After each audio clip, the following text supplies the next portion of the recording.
আসসালামু আলাইকুম। আজকের এই সংক্ষিপ্ত ভিডিওতে আমি দেখানোর চেষ্টা করব কিভাবে AWS কনসোল থেকে EC2 ইনস্ট্যান্স ক্রিয়েট করতে হয়। সবার আগে আমরা AWS এর কনসোলে যাব।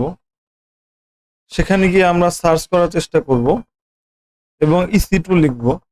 তখন আমরা কিছু অপশন খুঁজে পাবো এরকম। এরপর সেই EC2 তে আমরা ক্লিক করব। অতঃপর আমরা EC2 র হোম পেজে চলে যাব এবং সেখান থেকে ইনস্ট্যান্সে ক্লিক করব।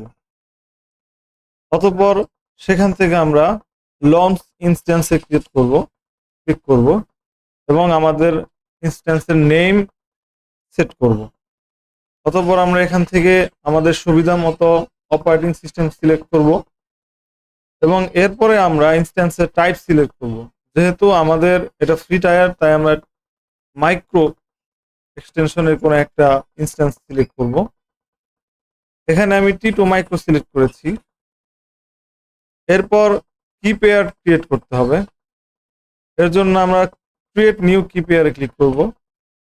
এরপর এখানে আমরা একটা কি পেয়ারের নাম দিব এবং ক্লিক করব ক্রিয়েট কি পেয়ার।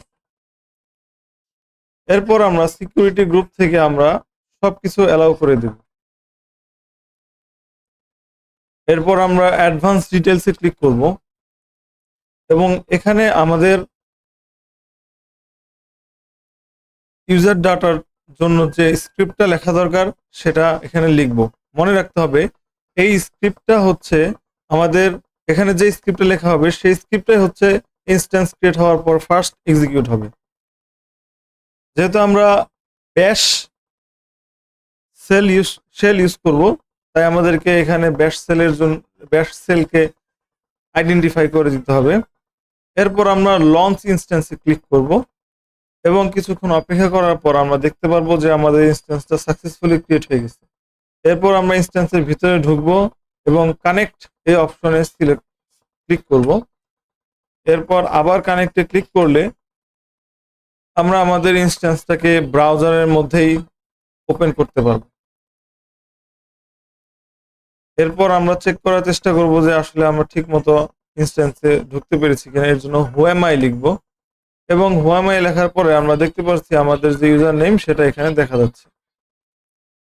এরপর আমরা চেষ্টা করব SSH দিয়ে ক্লিক করতে। এই জন্য কানেক্টে ক্লিক করব এবং পরে SSH এ ক্লিক করব এবং এখান থেকে আমাদের যে কমান্ডটা আছে এই কমান্ডটা নিয়ে আমাদের যে পেম ফাইলটা ডাউনলোড করেছিলাম কিপেয়ারের, সেই পেম ফাইলটা যে ফোল্ডারে আছে সেই ফোল্ডারে আমরা টার্মিনাল ওপেন করে এই কমান্ডটাকে রান করে দেব। সেটা রান করা হলে আমাদের লোকাল পিসির টার্মিনাল থেকে আমরা EC2 ইনস্ট্যান্সে কানেক্টেড হয়ে যাব। এখানে আমি দেখাতে পারছি না, তবে যদি কেউ যে ফোল্ডারে কিপ্যাডটা আছে সেই ফোল্ডারে যদি টার্মিনাল ওপেন করে এই কমান্ডটা দেয় তাহলে অবশ্যই তার AWS এর সাথে লোকাল পিসির কানেকশন তৈরি হয়ে যাবে।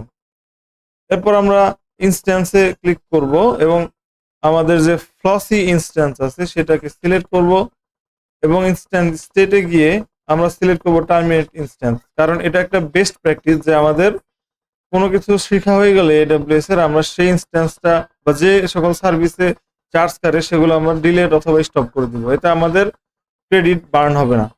এরপর আমরা কনফার্ম করব টার্মিনেটে ক্লিক করে এবং আমাদের ফাইনালি ইনস্ট্যান্সটা ডিলিট হয়ে যাবে। তো এই সংক্ষিপ্ত ভিডিওর মাধ্যমে আমি আসলে দেখাতে চেয়েছি যে কিভাবে কনসোলে গিয়ে আমরা ইনস্ট্যান্স ক্রিয়েট এবং সেটা টার্মিনেট করতে পারি।